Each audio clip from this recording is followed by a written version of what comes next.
What's up, guys, and welcome to another episode of What's Good Music Podcast. I'm your boy, Gavin. And it's Zach. And today, we're here to talk about one of my absolute favorite albums from one of my absolute favorite, and in my opinion, one of the most underrated rappers in the game today, Blankface by Schoolboy Q. It's been a while. Yeah. It's been a while. Since what? Since the last podcast. Yeah. But it's been a while. But we here. Yeah, we are. Zach actually approached me the other day saying he wanted to do a episode and kind of left it up to me and do something more my speed so he can kind of listen to something he's not too familiar with and kind of maybe get my education on it and help him understand it maybe a little bit better. And I also wanted to hear his opinion on the album and certain songs, and so that's why I chose to do one of my favorites by Schoolboy Q. Honestly, I just felt like we've been gone so long, like they needed it. Like you ever like? Yeah, I'm hoping there is a little bit of a little friction, a little finesse. Like I was like, oh, we're about to sprinkle some love in. They just needed it. Also, too.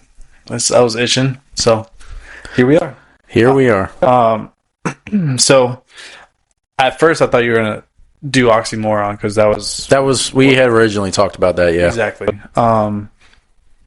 But going over and you saying you want to do Blankface, I've only heard one song off this album the entire time it's been out, and it was released back in 2016, so almost 10 years ago. That was that part with Kanye West. That's it. So the most mainstream song that was out, I've only known that. But you also know I'm not the biggest Q fan. Right. I will listen here and there, like obviously the radio songs that hit. That's pretty much what my discography,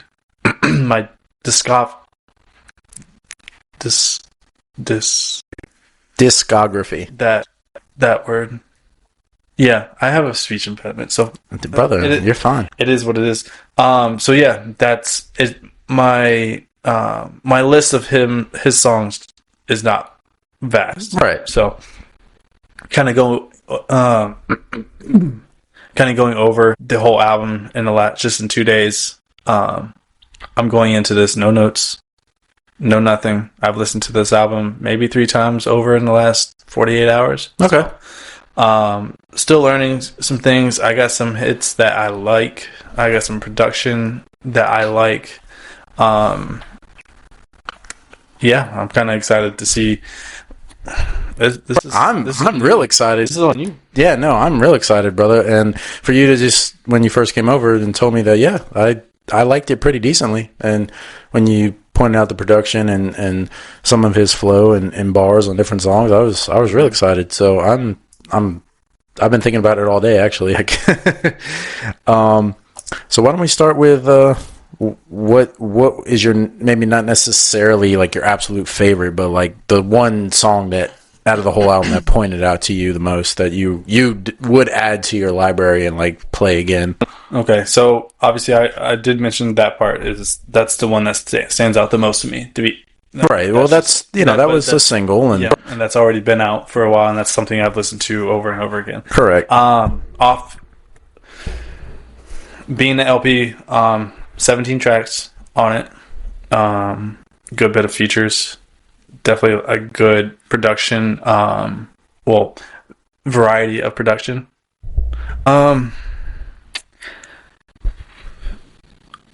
Really the biggest track I feel like stood out to me that I have not listened to off the album that you didn't listen to before. Yeah.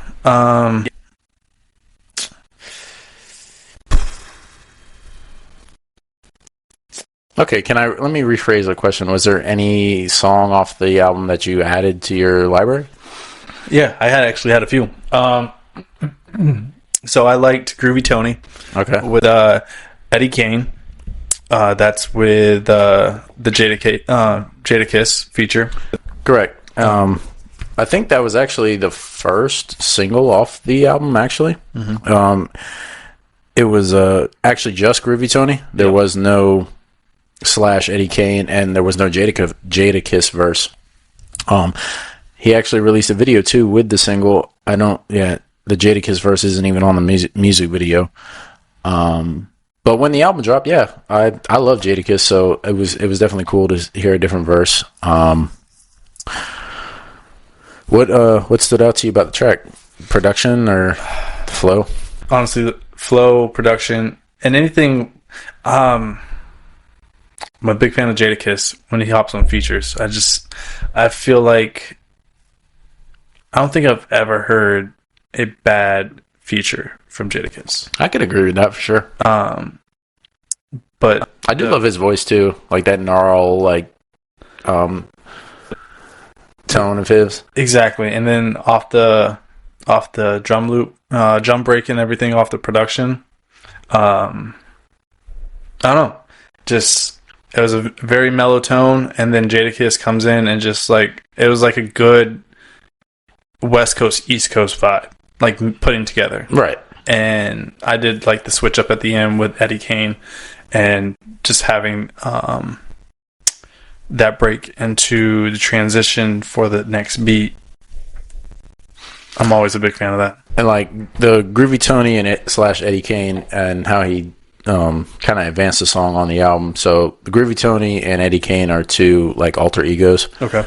And Groovy Tony is basically his gangbanging, drug dealing alter ego, and then Eddie Kane is basically after he stopped being a gangster and selling drugs, and once rapping started becoming more successful, and he's kind of trying to get a regular type life, raising his daughter and everything.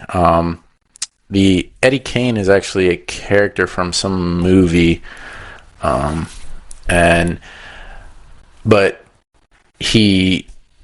Eddie Kane is got a drug addiction, and so Q kind of correlates that with his life because he still, I guess, technically has a drug addiction himself, and so Eddie Kane is trying to stay away from the Groovy Tonys, and so Q, being a former Groovy Tony and now Eddie Kane, he's also trying to stay away from the Groovy Tonys, and so it's almost like a poetic translation from like past life to future, or past life to present. And he talks about on a lot of his albums and a lot of his songs his life now compared to how he grew up and what he was doing before he was rapping. There's times where he talks about when he first started rapping, how he was trying to get away from the drug dealing, but obviously at first trying to become a successful rapper doesn't bring money in. So he's like, well, I could just go fucking sling dope and pay my bills, feed my daughter, but he was struggling with that at first. Yeah, that was, I think that it really stood out to me. Just this LP has a really, obviously it has a real deep West Coast feel when it comes to production wise. Oh yeah. So to have a East Coast rapper coming from like deep core New York style rapper hopping on a West Coast beat just feels good. Yeah, just feels good. Feels right. Because over the history of hip hop, there have always been that underlining West Coast versus East Coast kind of beef, but kind of just not really beef, but there's just almost like everybody has like knows of that tone of issue. Yeah, but just seeing two lyrically gifted artists come together like that on a beat that's honestly just, it's probably the most simplistic production, but it just hits hard. Oh yeah, hits hard. So I did like that a lot. I think that's probably going to be my favorite off the album. Absolutely. Especially one that I've never heard before, and just going into it like freehand and just really just diving in. That stood out the most. And with that being track 4 off the album, honestly, the album started off great. From Torch, Lord Have Mercy, then into that part with Kanye, going into Groovy Tony, I think that transition from those four songs, especially Torch. That was a great start to the album. Oh yeah, Torch was like, when I heard, Anderson,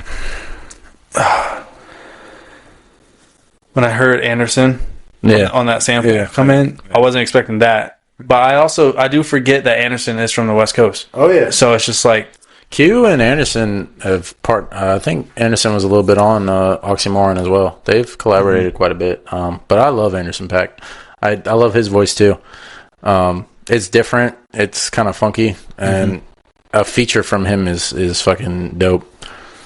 It comes out of left field. Yeah, but those it sits just right. Those collabs he's had with Corday, fucking dope.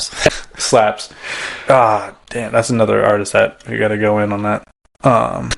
Corday's dope too. Yeah, I sent you that freestyle. Yeah, that dude just fucking went. Off on it. I loved him before you sent me that, but obviously I was like, yeah, no surprise here. But yeah, I think it was just a good start to the album and just a good vibe. So that's probably my go-to to be my first choice off it. Okay. How do you feel about Whatever You Want? It's a little bit of an odd feeling with the production. Really? Definitely do get. It's like that early 80s like hip hop kind of like retro feel to it. It's kind of groovy. Yeah. I fucking love the production on the song. I love how the beat just builds and builds, and then when it goes into like the chorus, it just hits. And I would tell anybody, like, how do you not like feel that in your soul? Because like that, I really just listen to the song because of production. He really doesn't say that much. He's really just talking about how he can give this girl, whatever she wants: money, cars, clothes, anything, and it's a somewhat of a love song, and she's just like, well, I just want your love. I don't want all that. So I mean, there's not that much of a theme to it, but there's a little bit there. But I mostly like it because of the production. I think the production is just so fucking dope. Do you feel that the topic and the lyrics of the song matches the production? I mean, if it's truly trying to be a love song, probably not. Yeah. But I think it matches the production in the way that it's presented. Yes. So when listening to that song, like the bridge and the chorus matches it perfect. Yeah. Especially that groovy feel, that underlining tone. But when he gets into his bars, it just... like, I get where it's coming from, because that groovy feel definitely you get from the West Coast. Yeah, absolutely. I just don't think the bars really fit it. Okay. The way I would want to imagine that beat being on, like, for a song. Yeah. I don't know if it's just his tone on how he's rapping, because like I've said this with Kendrick, not the biggest fan of Kendrick just because of the way he raps and his tone just it's not lyrically or it's not appealing listening wise to me. Yeah. So like I don't think when I hear production like that, yes, he's has great bars and it's good lyrics for the type of topic that he wants to go towards. I just don't think it really fits it. I can understand that. I mean, to each his own. Yeah. Again, like I said, I really don't listen to it for what he's saying. I truly feel that production in my soul. Like I do love beats that build and when it gets to that basically when the beat drops, I'm just like, oh, this fucking shit. It could just be an instrumental for all I care. Yeah. What's your take on By Any Means? Oh man. Because that production very, very minimalistic, but like you take away the bars, you take away anything like that, and it's just the beat. You can fuck my bitch, you can have my hoe. Oh man, Bro. that was honestly, that wasn't a single, so that was my favorite, I guess you could say, deep cut off the album. I love the vibe, love the flow. He did drop a video with it before the album dropped, but it was a 9-minute video, and it basically had a snippet of the song in it. So it kind of was released before the actual album, but the full song wasn't released until the album. But yeah, I loved the flow, and the production was nice. Like you said, it was minimalistic, and it just typical Q. And that's a late night run. Yeah, song. And that's something we bop into at like midnight. We just cruising like that. Maybe when we're doing some illegal things too. I don't know. But it's about how he's justifying all his sins by saying he has to get his by any means, whether it's selling drugs, killing people, selling women. It's actually it correlates to a Malcolm X speech from back in the day about how he talked about black people getting equality by any means. Yeah. So that's what he correlates it to. Okay. I didn't know that. Does he, somewhere in the song, does he obviously like quote anything from Malcolm X or that speech or anything like that? Probably. I didn't really find anything that actually came from any speeches, but the title by any means correlates to the speech. I'd have to look more into that. Take a deep dive, because whenever it comes to songs that have like that kind of like historical like deep dive from it, like or is like how would you say it is inspired from it, love that. Anything that has some type of substance from a different era that they came and inspired them, right? Yeah, that's, I have to look more into that. So again, he was just correlating that with what he was doing at the time, and he's just trying to get his by any means necessary, and he was just down to do whatever. If he had to sell drugs, kill people, sell pussy, he didn't care. You ever seen the video? Oh, I gotta show you that when we're done. Yeah, like I said, I'm brand new. I'm wet behind the ears. All good, man. So, that's like, any videos that came out, I'll have to take a look at it. But that's the whole point of this too. We can educate each other, educate our fans. That's the whole point. I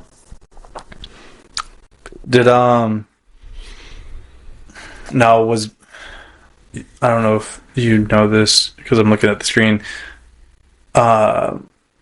Was Blankface the original name of the album? I believe so, yeah. Okay. Because I'm reading here, I'm guessing this is from some credible source or just like an interview, that the original title was Ghostface. Yeah, I think you're right. Yeah. I think it was. And then he said it was a little bit too corny to name it after a rapper, so he switched it up to Blankface. But you've seen the album cover, obviously. It's him in a ski mask, and now he's got a blank face and fucking detective hat on, and because you're obviously, when you're going to rob stores or shit, you got a ski mask on or something. So that's pretty much the whole theme of the whole album, is talking about his days as a gangbanger. Went back when he was a Crippin'. All right, so I gotta know how'd you feel about John Muir? My other absolute fucking favorite. That's honestly probably my favorite Schoolboy Q song out of everything he's done. I think the beat, can't deny. Yeah, you can't deny that fucking beat, dude. That beat is fucking infectious. Lyrically wise, I mean, to an extent, me and you, we can only we can only relate to some lyrics as much as we can, because I mean, obviously, You know, I tell people all the time, like, I don't, obviously, if you can relate to lyrics and you can relate to a song, that's awesome. Yeah. But I don't think you have to relate to it to enjoy it. exactly Like, there's that too. But when it comes to like, and I feel like this is what the whole, like, really the whole album is like gang banging and like that lifestyle and his point of view and his perception from that, coming from the past, moving forward, and everything in between. right. But John Muir made me really feel like I was slinging dope on the corners. Just bopping my head, just like, oh yeah, we did that shit. Yeah. We did that shit. Yeah. Dude. So fucking infectious, man. It's something I have come to terms with listening to this album. It's just like, there's still so much music that just haven't given a shot. Yeah. Because I'll be honest, I thoroughly enjoyed this album more than I thought I would. Hell yeah, dude. So That's awesome. That makes me feel awesome, because that, again, that's the point of this. And I know I've obviously tried to put you on for a while, but a long ass time. I mean, I genuinely, that's why anytime you throw anything my way, I try to listen to it and give you my honest opinion, because I know you wouldn't steer me wrong. Yeah. You know, same with me. Like, I been like, bro, some good shit. I think you would really enjoy it if you give it a listen. And I'm glad you enjoyed some of it for sure. John Muir is definitely off, probably top 5. If you like rap music just in general, there's no way you can't like John Muir. It's so infectious. That with the list, like a few other like hand-picked songs off this album, is just like, honestly, just everything I envision is have this on a cassette tape, if it was ever put on a cassette tape, just old school Impala, Yeah. just bumping through the streets of LA. Yeah. That's it. Yeah. That's it. Late night. And just real. And John Muir is actually the name of his middle school. Is it? Yeah. Okay. And so he's talking about when he was in middle school, he was selling dope at 13. He was fucking hoes at 14. And he basically was just talking about his life in probably late middle school before he got to high school. And yeah, it's such a catchy song. Like, I don't care what anybody says, even if you don't like rap music. If you heard that song, there's no way you can't bop your head. Like, he actually freestyled the whole thing too. That's crazy. He literally went in the booth. The producer played the beat and freestyled the whole thing. It's crazy how like there's certain artists where like I'm just gonna like no cuts, no breaks, no nothing. We're just gonna go in. We're gonna just fucking send it, and then it makes the album like that. It's just a pure bliss out of it. Yeah, because Wayne does that all the time. Wayne doesn't write anything. Yeah, exactly. He stopped writing when he was like 18, 19. Yeah. I guess John Muir has a sample included with it. It's called "Slightly." Okay. By the Delphonics. Well, Delphonics. It was produced by Soundwave. Yep. I did like that a lot. Yeah. I did like that. I mean, that's my number one go-to. I never can get tired of that fucking song.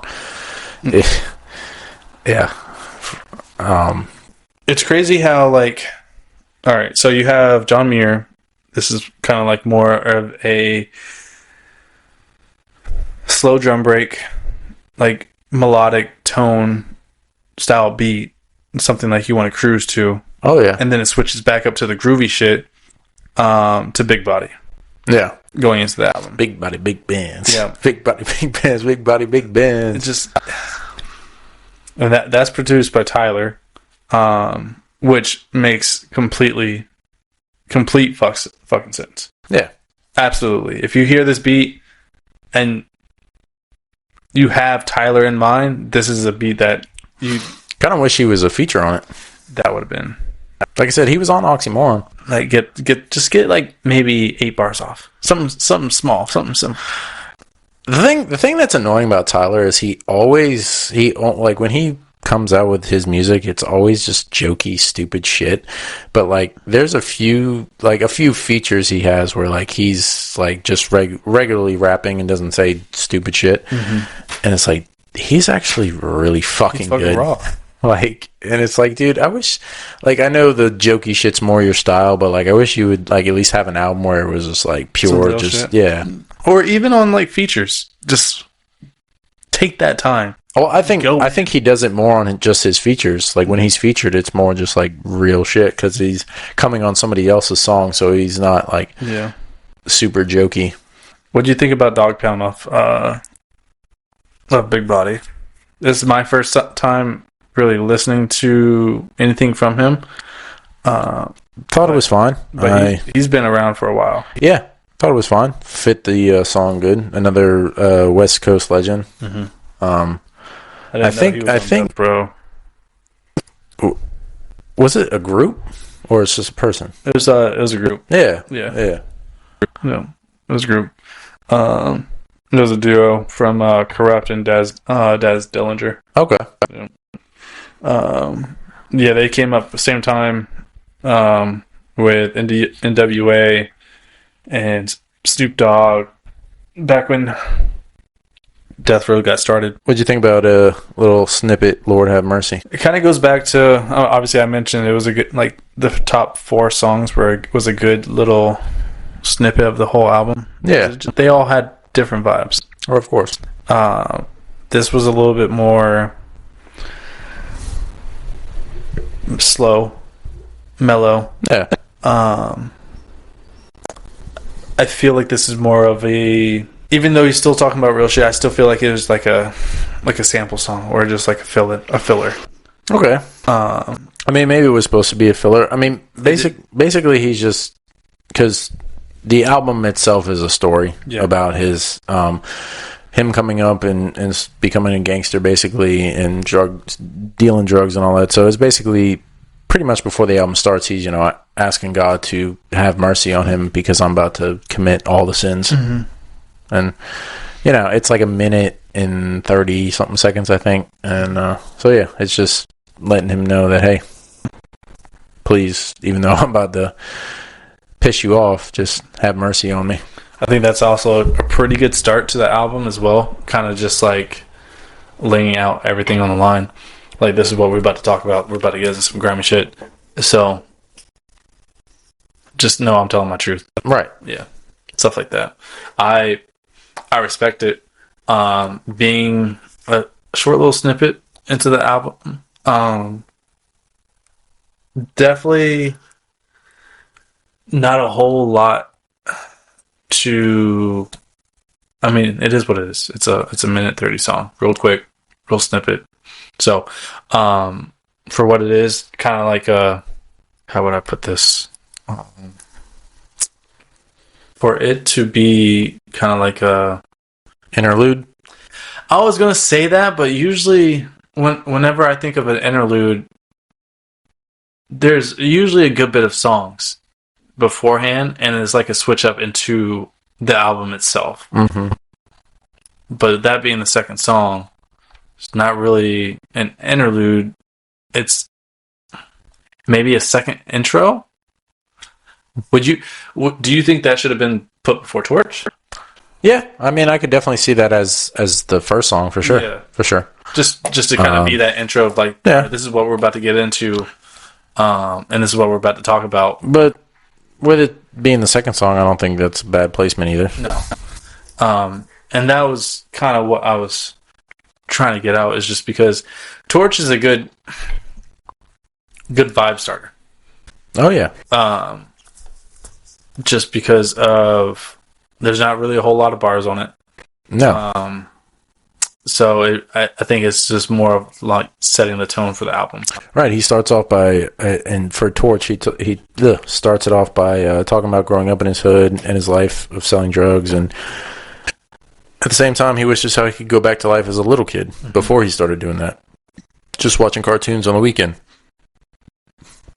waking up on Saturday morning for eating some cereal. I know he grew up in his grandmother's house, and his this we could probably talk about more on Oxymoron because he talks about it more on that album. But how his crackhead uncle used to live with them too, and would steal some of his shit, to buy crack and all that shit. He's got a couple songs where he talks about his uncle. It's pretty funny. Yeah, I think I still need to go into Oxymoron. Is just, again, still a new artist for me. So I think you would love Oxymoron too. I mean, that's another. Honestly, I would say that's my personal favorite album. But I do know that, and I love the shit out of this album too. Don't get me wrong. But I know lyrically and as a rapper, this is his better album. But my personal favorite definitely is Oxymoron. Okay. What about Ride Out? Ride Out. Vince Staples. Yeah, love that fucking tune too. That. And it's him and Vince actually going back and forth about a day in the life of their hoods because obviously I don't really know much about Vince. I don't know if he's got any prior gang life. He's from Long Beach, same as him. So they could be from different sets. Yeah. But it's basically just a day in the life in their hoods and how they vary. Kind of getting each other's perspective. Did it make you want to go ride out? So it really, like, when I heard like that real deep like tone synthesizer as soon as the beat started, yeah, it just put me back. It just put me back into like some Dre and like Eminem shit. Okay. Back, like the Chronic and stuff like that. Just like real gritty shit, just like produced by Dre back then. So yeah, it just like really just made you squint your face. It just like, all right, we going out. Yeah, we gonna ride this shit. But I will say, whenever I do see a feature with Vince Staples, I know he's gonna go in. So I have to pay attention. Yeah. And it just doesn't disappoint. Of course not. So I was a really big fan of this. I think this is probably my top 3. Okay. I really feel like I'm not I will say, I want to disclose this. I'm not a big fan of just like if there is features on a song, like who did the better verse. But I will say Vince just, I think, kind of outstepped. I mean, sometimes that happens. Yeah. It is what it is. And maybe sometimes artists might have a feature because that, like kind of fill that void. Yeah, because maybe they're not necessarily feeling the beat when it's first, like they might have spit something on it, but they're like, let me get a feature for this song. Like maybe that'll make it a little bit better. But usually whenever they're sending out songs, the song's already complete. Yeah. Or like they have a verse that's like, hey, like not really feeling this. This is where I would want you in that slot. And I know a lot of times too, artists literally give songs away because they're like, I didn't really fuck with this. Yeah. But yeah, I mean that's a common thing. And I mean I have many songs that I only listen to because of somebody's specific verse, and then I turn it off once their verse is over. What do you think? What do you think about E40's then? His verse on Dope Dealer? Yeah. I mean, it definitely went with the song. Like his flow matched the song perfectly. And definitely E40 can be overall a little elementary. Some of his rhymes are a little corny, but I can't lie and say they don't work. I will say it's a unique vibe. Yeah, it always has been with E40. Like obviously him on Big Sean's I don't fuck with you. That fits. Yeah, but couldn't you say even on that song his rhymes were a little fucking elementary? Like, yeah. That's an artist where they get a lot of support from their local fan base. Yeah, he's from the Bay, and he was in a group too, wasn't he? Like when he first came out. Yeah. What was he in? And maybe part of that is why some of his stuff now is elementary, because he's just kind of older and doesn't really give a fuck. So he just does playful, fun rhymes. He was part of the Click hip hop group with Be Legit, D Shot, and P. And yeah, that was fucking Kendrick shouted that out on what was it? What's the one he did with Future and Metro Boomin? That was the one that started the whole thing. Don't Like You, or I think so. And then he was also part of Mount Westmore with Snoop Dogg, Ice Cube, and Too Short. Yeah. But that was something new. Because I didn't know that. Yeah, when in the rhyme, he was like, Kendrick, what did he say? Fucking, no click, no 40 water or some shit like that. Mm-hmm. But yeah, he referenced that in that verse. But yeah, Dope Dealer was definitely one of my more favorite songs from the album when it dropped. I loved Schoolboy Q's hype man, S Mac's little shout out, I guess, on it. He's always the one that's on stage with him. Yeah. You've seen him live. So. I got a picture with him. Oh yeah, that is right. You did do that meet and greet. Yeah, I've met Q twice. Seen him live twice. Great performer.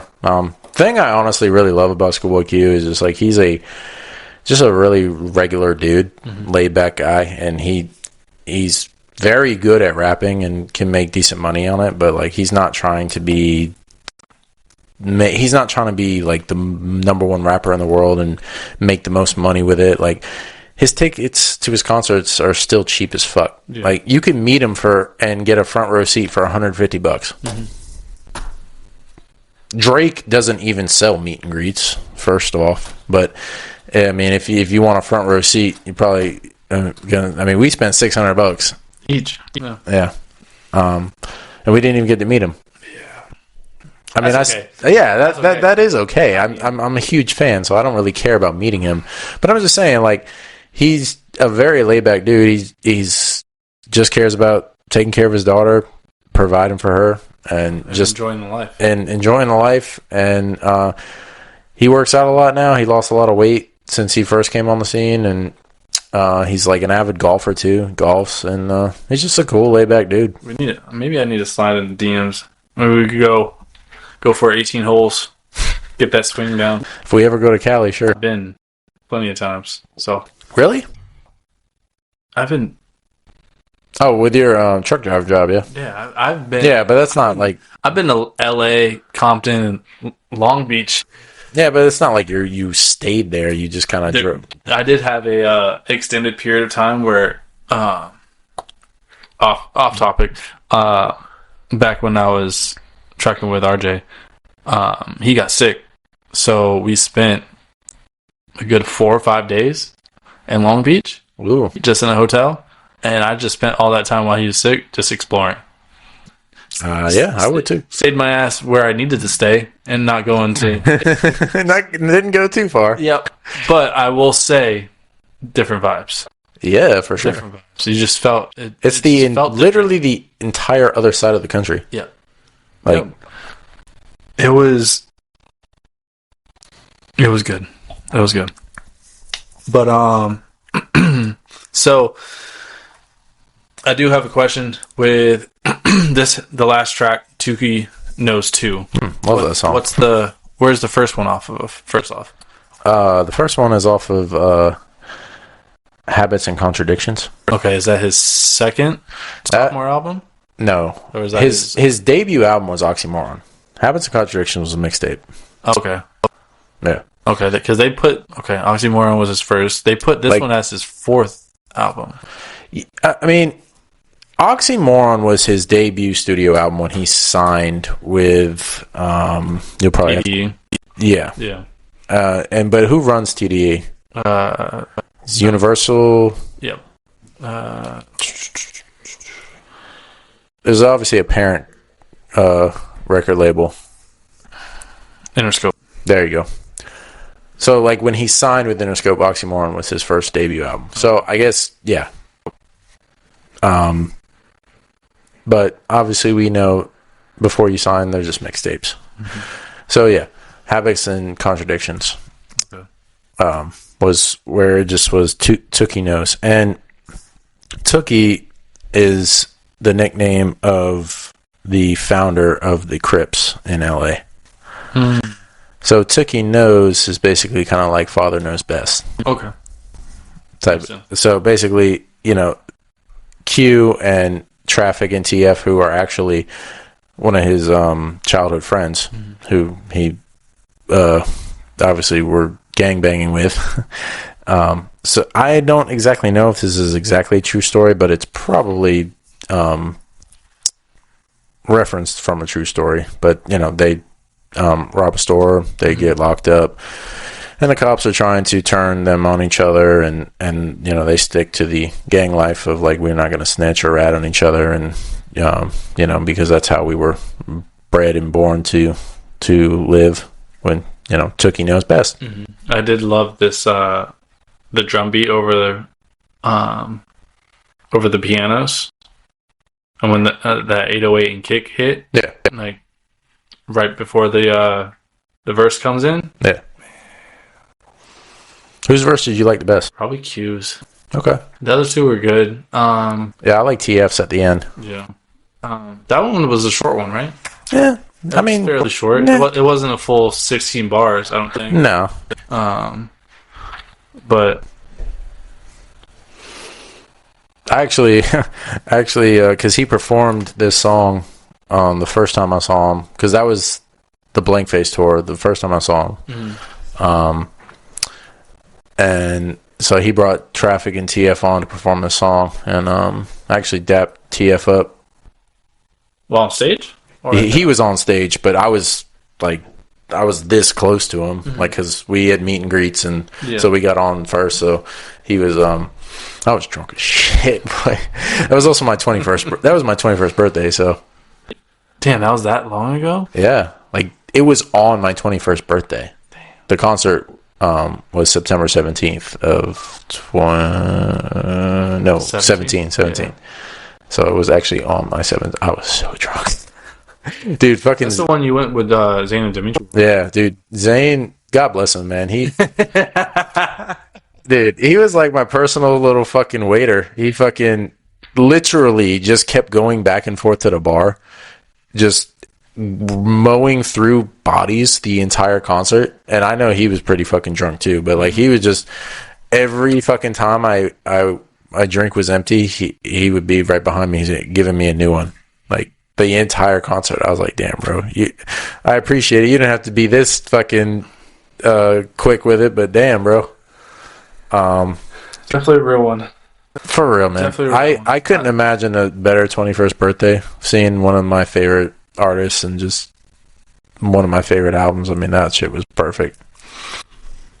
What'd you do for your 21st? My 21st. Lay in bed and cry over some bitch? It sounds like some Drake shit, so probably. 21st. It's 2015 now. I mean, 2025 now. So what was August of 17? August of 17. What was I doing? What was I doing? Why was I doing?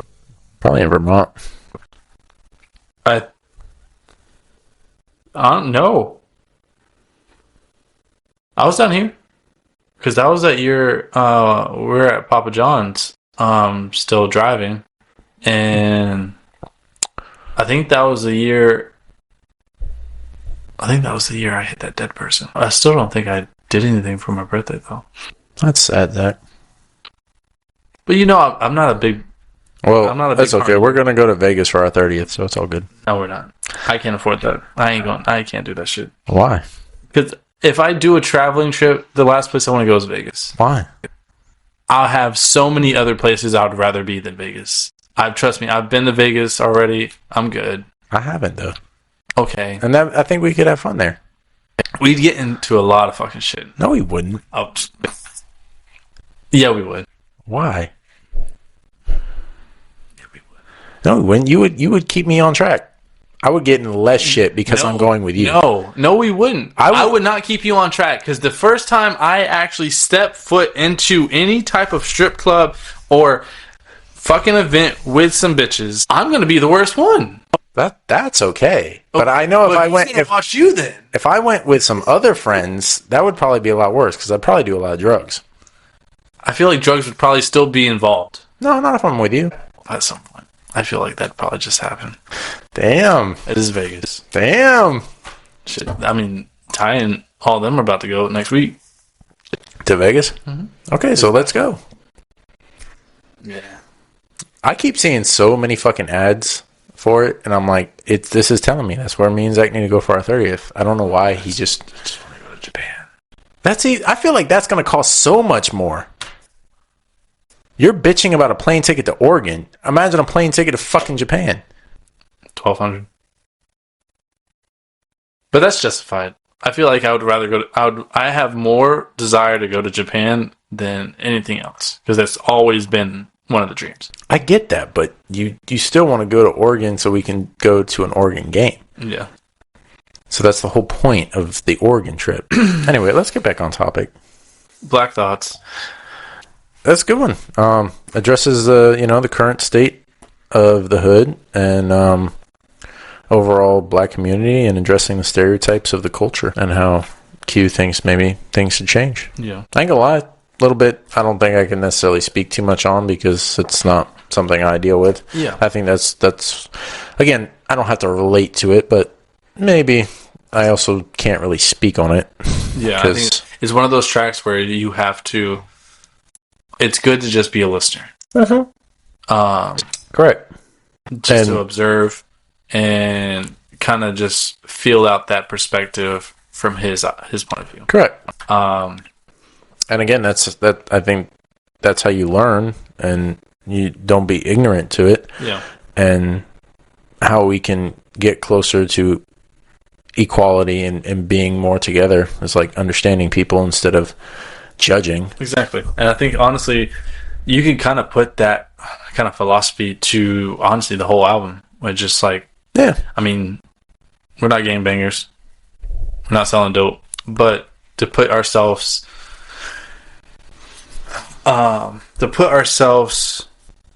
in the situation, or just like mentally in that situation, just to see what it would be like. Yeah, you kind of feel that out. Like as two white boys, if we were on hard times, the only way we could probably really make money is selling our bodies. Fair. I mean, I can't really deny that, to be honest. But that's all we got. That's all we got to offer. I don't know too much about selling drugs. I can figure it out. I've always been pretty good at learning, and I'm a good salesperson. I tell you that. I bet. But I could see you being a gigolo. Why I always got to go back to bitches? Because we were just talking about selling our bodies. All I'm saying, like, I could see you being a gigolo. Be like Mike. Mike's not selling himself though. He's just. Do gigolos sell themselves, or that is literally the equivalent of a prostitute. Oh. The gigolo is for men. That's the term for men. Are they selling themselves to other men or just women? I would imagine some do, because I would imagine certain guys are probably like, money is money, so whoever buys me, that's fine. I don't know if I want. I think I just want to be a pimp. Well, that's different. Yeah, I know it's different. I mean, you could probably still be a gigolo, and if a guy tries to buy you, you could just say no. I think that's that too. Like, I'm good on that. Like, I would imagine most gigolos don't fucking let men buy them, but I'm sure there are a couple who do. You want to suck a cock for a 5-pound bag? I mean, you wouldn't let a man suck your dick for fucking 15 grand? Sex like it's got to be 50. Yeah, we're getting off topic. Yeah. I mean, I feel like we've kind of gone over. I mean, pretty much the whole album. Blankface with Anderson .Paak. Yeah, that's where Anderson really has a verse. Yep. It does have. There's again, another groovy tone to it. You get like a really deep horns on the beginning of the beat, which sets a really good tone for it. Anderson having his full verse at the beginning, it just makes it a little bit unique just to start off like that with him. Yeah, just because of obviously his tone of voice, and his verses. I'm not entirely sure exactly what the song's all about, but I know just kind of Q going over his struggles, and he speaks about raising his daughter. I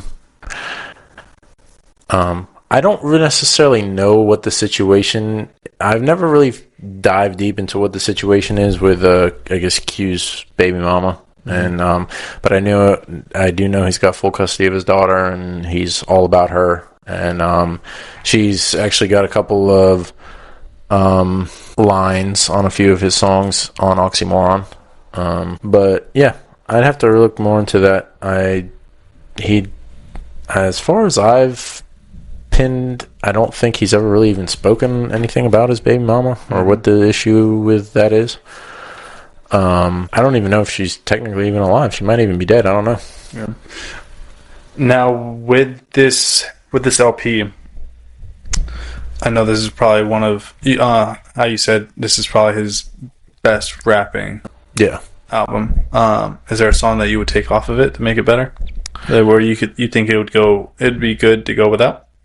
Probably Overtime. Okay. With him and Miguel, and he even agrees it wasn't that great. I don't think it really fit. It was more of a radio track, something more the studio wanted. It's not a terrible track, but it definitely don't fit the album. And it's another example of how a studio a label hurts albums. I did like Justin Sky on it. Again, Justine it's not Sky. a bad song. No, it's definitely, it has that radio kind of feel to it, that vibe. It's more R&B feel, which kind of, it's out of left field when the whole album itself was either eerie, riding out vibes to groovy. Right. And then you just throw this random R&B kind of hit in there, and it's just, I could see how it'd be like a filler, like the label wanted in it. Which I don't think this album needed any filler. No. Could have been 15 songs and it would have been perfect. If I was to pick another one that kind of could have been left off, maybe Never Change featuring SZA. Yeah, that was a very small feature for her. Well, she was like brand new. Like I think she was almost unknown at that point. Yeah. I mean, she's been in the game for a while. Yeah, but like in 2016, she was still kind of. I didn't know. I never heard of her. No. I don't even think she was still signed by then. But she was a member of TDE, so that's obviously why she was on the track. I'm trying to think, when did she sign with TDE? I have to look that one up. Never Change, I feel like could definitely go without. When it comes to Overtime, I will agree on you that it definitely didn't fit the album. So for that, I probably would kick it out. But for overall quality song, it's there. To be honest, I think it would fit his third album more, Crash Talk. Yeah. That album was terrible. I don't know that album either, but I'll take your word on it. If that was like if there was any other type of label-based radio album, that definitely takes the cake. There's a couple good songs on there, but the majority of it is just not good. I think I would go Know You're Wrong. Wasn't really a big fan of that. Yeah. I don't know. It was definitely a slow song. Like I can go with skipping that song. Yeah. I don't really listen to it myself. Yeah, and getting straight to Ride Out after that. It's kind of a lull because Before that is Groovy Tony, and then it gets kind of dull, and then it picks right back up with Ride Out. Yeah, so it's like take that out. I want to go straight back to the hit. And then after Ride Out, it's Whatever You Want. I do like Dope Dealer. I like the end of it after E40's verse. Like, just take E40 off. I don't want it. Don't need it. I'm good. I think it just starts off really slow, and then once Q picks back up and the beats kind of gets back into it, it goes hard. Yeah. I think I just do that. And just to kind of touch base on what we were talking about earlier with Torch and then Lord Have Mercy, I know Torch is a good starting vibe for the album. I still would like Lord Have Mercy to go first as the intro.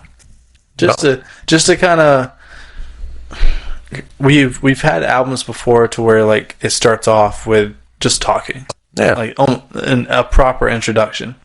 Nothing wrong with it. And then it kind of gets back into the flow. It gets into the flow of the album itself. So I would have liked to see that kind of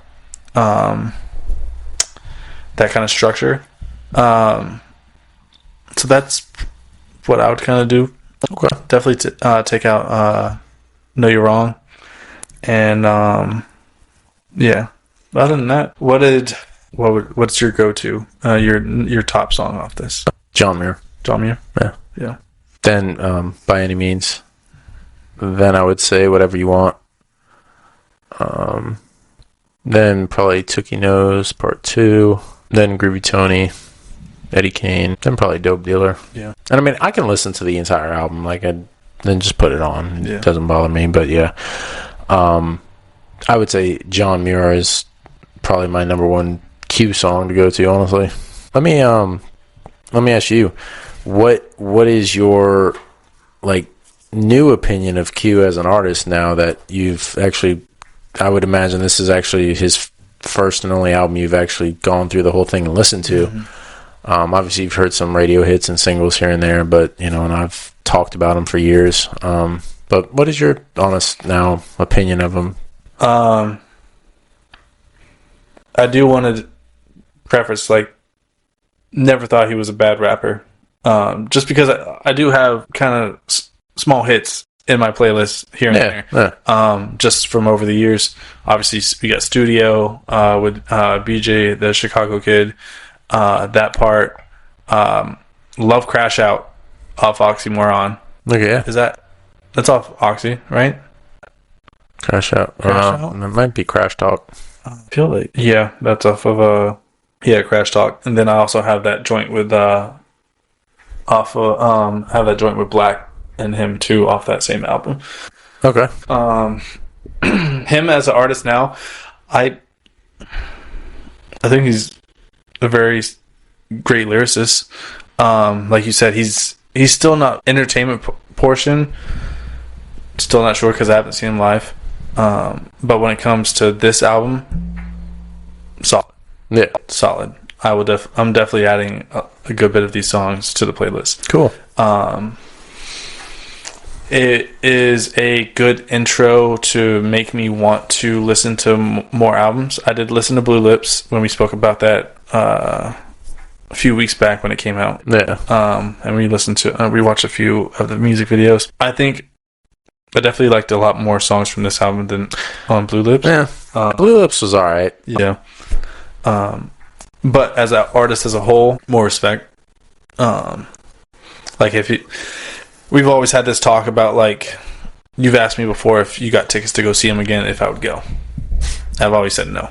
Yeah. Because he just, at the point in time, I just wasn't an artist that I would want to pay money and drive 5 hours to go see. I mean, yeah. But I would go see him now if there, I mean, obviously if he was just part of the lineup. Yeah. If he was like one of the openers for like a bigger artist. Yeah. Yeah. I wouldn't, if it was just him headlining, probably still wouldn't go see. But like if he was at a festival, I'd definitely go over to that stage and see how check him out. Yeah, check him out, see how he's going to be as a performer. Because there's still, I mean, we've gone to 3 concerts together. 2? Has it just been Wiz and then Drake? I think so. I thought there was a third one. But between the two of us, we've gone to plenty of shows. Yeah. So we know what a performance should look like, what a show should look like, and what to get out of it. I'll be honest, the worst concert I've ever been to, and I'm a pretty decent fan of his music, but terrible show, Travis Scott. Yeah, I can see that. Terrible fucking show. Yeah. Like, I don't know how he's doing those, like, 150,000 people, like, shows. It's just the younger fucking crowd that just radio shit. Like that one video where it's literally an overview of just like 200,000 people. Yeah. Fucking half a mile past the stage. It's just a younger generation that don't really know what good rap music is, and they just like fucking getting wild and just. Yeah. And that's literally all he fucking caters to is just getting wild, like his fake ass mosh pits that aren't even mosh pits. Yeah, it's just like I will say I enjoyed this album a lot.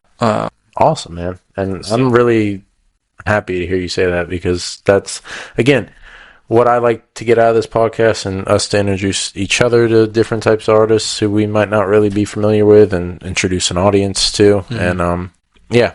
I am a huge fan of his, as you knew before this, and I think he's one of the most underrated rappers, and he's top tier for sure. Yeah. I would like to see, because I do get some slack when it comes to West Coast rappers, just because of my not being the biggest fan of Kendrick. But I've been a big fan of West Coast rappers. I mean, old school West Coast when it comes to Ice Cube, NWA, Snoop Dogg, all that. Oh, yeah. When it comes to new school, when you got Reason, formerly on TDE, and then Cause, and Vince, and all those other, like the you ever listen to Ab-Soul? Yeah. Not much of him, but I have songs of him and pictures of him on my phone. There's great skills coming out of there's great lyricists and skills continuing to come out of LA, Long Beach, Compton. I mean, it's everywhere, man. And I love, personally, I just love good music, so it's like it doesn't matter where it's from to me. I've kind of found this out, like I do really enjoy the West Coast sound, but I mean, of course, I'm from the South, so I love some good Juicy J, Lil Wayne, Boozy, 3-6, all that shit. Like, we came up on a good time era to where like we got a vast variety of rappers from different genres and different sides of the country at the same time. Yeah, at the same time. Because I was big on the Southern rap coming up, while still having the New York rap going on, but also too back then, early 2000s, you had Dre, you had Snoop Dogg, you had Snoop Dogg, Ice Cube, all those other people still putting out fucking hits. Yeah. And then obviously Eminem coming out from the Midwest at the same time. So like there is so much to really just intake at that time. So that I feel like that's where we get a good I feel like that's a good base of like where we have an open options. Yeah. And I mean, we weren't around for the East Coast, West Coast beef bullshit. Yep. I mean, I guess technically we were alive, but we weren't listening to music as infants. So we didn't really have to deal with a lot of that shit where you could only listen to shit depending on where you were from. Mm-hmm. But yeah, man, I think he's definitely one of the best artists, or excuse me, one of the best rappers out right now. Definitely one of the most underrated rappers, and I've enjoyed him since high school, and pretty much ever since I first heard a verse from him, I was like, this guy's fucking different. Mm-hmm. This guy's different. So, well, I appreciate you putting me onto this. I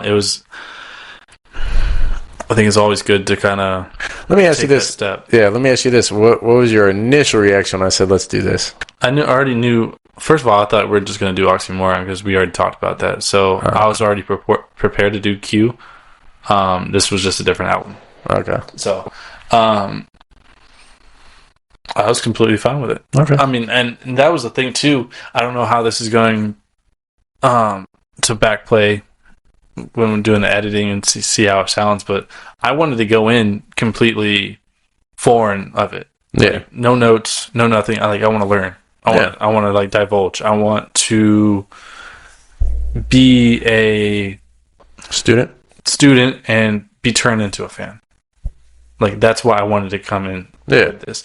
And I think I have because like I said, I've listened through it 3 times over the last 48 hours. Definitely feel like I have a good sense of what the album was. Lyric wise, I haven't deep dive into it because when you're deep diving into lyrics, you got to listen to it over and over and over, and you really got to like pinpoint. So I haven't done that, but to listen to the production, which is mainly one of my biggest things, is that's why I always go to. Same. It's always just production. Same. I thoroughly enjoyed it, and learning little things from each song and what they're about and what they're trying to portray, to honestly just going over what your favorite songs were. Right. So stuff like that, that's what I wanted to get out of it, and I feel like we accomplished that. So I agree, brother. I think this was a good episode, and again, I'm thoroughly happy that you enjoyed the album. I couldn't ask for any more, because I enjoy turning my friends onto some good music, and vice versa. I have so many songs that you've put me onto, and probably my favorite is Stick. Man, that shit, that whole mixtape. Yeah, that thing hits. We might have to do a episode on that, but that's a different time. Well, we appreciate you guys listening, and hopefully you learned something new about Schoolboy Q if you're not too familiar with him, or if you absolutely love him and enjoy this album as well. We hope that you enjoy this conversation. Yeah, I appreciate it, you guys. Definitely, this is one to dust off the cobwebs for sure. Yeah. But yeah, other than that, we'll see you next time. This is Zach. This is Gavin. All right, later, guys.